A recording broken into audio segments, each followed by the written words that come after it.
ایک بادشاہ جو تخت پر نہیں زمین پر بیٹھ کر رویا کرتا تھا، ایک حکمران جس کا دل بھوکی ماں کی آہ سے کانپ اٹھتا تھا۔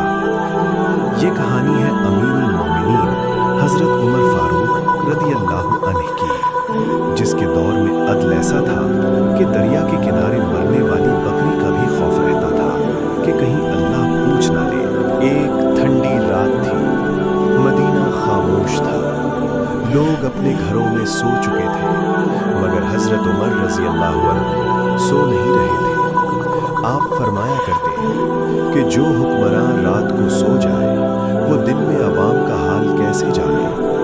اسی لیے آپ اکثر رات کے وقت شہر کا چکر لگاتے، بغیر پہچان، بغیر گارڈز۔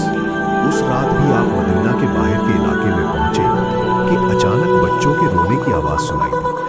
رونا عام نہیں تھا، بھوک کا رونا تھا۔ حضرت عمر رو گئے۔ ایک جھونپڑی کے قریب ایک ماں چولہے پر خالی برتن رکھے بیٹھی تھی اور بچے بھوک سے بلک رہے تھے۔ حضرت عمر رضی اللہ عنہ نے پوچھا، بی بی یہ بچے کیوں رو رہے ہیں؟ اور جو جواب ملا وہ مدینہ کے بادشاہ کے دل پر بجلی بن کر گرا۔ ماں نے کہا، یہ بھوکے ہیں۔ آپ نے پوچھا، برتن میں کیا پکا رہی ہو؟ ماں بولی، صرف پانی اور پتھر، تاکہ بچے سمجھیں کہ کھانا پک رہا ہے اور نیند آ جائے۔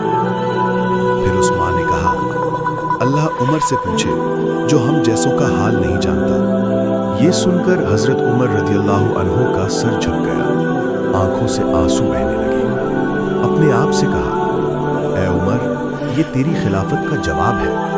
آپ نے فوراً کہا، رکو میں ابھی آتا ہوں۔ حضرت عمر رضی اللہ عنہ خود بیت المال گئے، گندم، گھی اور کھجور اٹھائی۔ ساتھی نے کہا، یا امیر المؤمنین میں اٹھا لیتا ہوں۔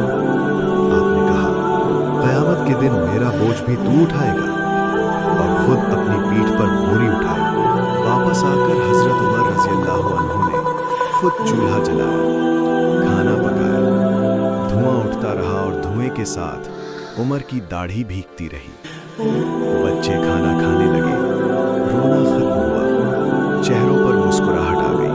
حضرت عمر رضی اللہ عنہ تھوڑی دیر تک وہیں بیٹھے رہے۔ جب بچے ہنسنے لگے تو آپ نے کہا، میں تب تک نہیں جاؤں گا جب تک مجھے یقین نہ ہو کہ ان کا غم دور ہو چکا ہے۔ واپس جا کر آپ نے فرمایا، اگر فرات کے کنارے ایک مردہ بھی بھوک سے مر گیا تو مجھے ڈر ہے کہ اللہ عمر سے سوال کرے گا۔